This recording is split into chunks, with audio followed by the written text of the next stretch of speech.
একটা কথা বলি, আপনারা সবাই আমাদের ভাই।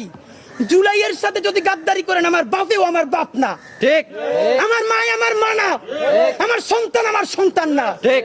ছাত্র উপদেষ্টা দুইজন, আসিফ মাহমুদ, মাহফুজুল আলম, যদি সত্যি দায় দারদের রাজনীতি থেকে থাকে, জুলাই জনতার প্রতি আপনাদের দরদ থেকে থাকে, আজকে না আগামী 3 দিনের মধ্যে এই চেয়ার লাথি মেরে আমাদের কাতারে চলে আসেন। তোমরা কেন একা একা মাস্টার মাইন্ড হইতে গেলে আমারে বলো। ঠিক। তোমরা কেন বললা না এই আন্দোলনের মাস্টার মাইন্ড 18 কোটি জনগণ? ঠিক।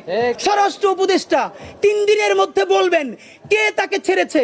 যদি আপনার কোনো দায় না থাকে আপনি ক্লিয়ার করবেন। জুলাইকে আমরা কোনো গাদ্দারের হাতে ছেড়ে দিব না। ঠিক। অতি দ্রুত আমরা চুপ্পুকে চিনি না, কিছুকে চিনি না, ডিবি থেকে নাকি অথবা এসবি থেকে, বিমানবন্দর থেকে বলা হয়েছে হামিদ চলে যাচ্ছে, রাষ্ট্রপতির অফিস থেকে বলা হয়েছে ছেড়ে দেওয়ার জন্য। 3 দিন সময় দিচ্ছি।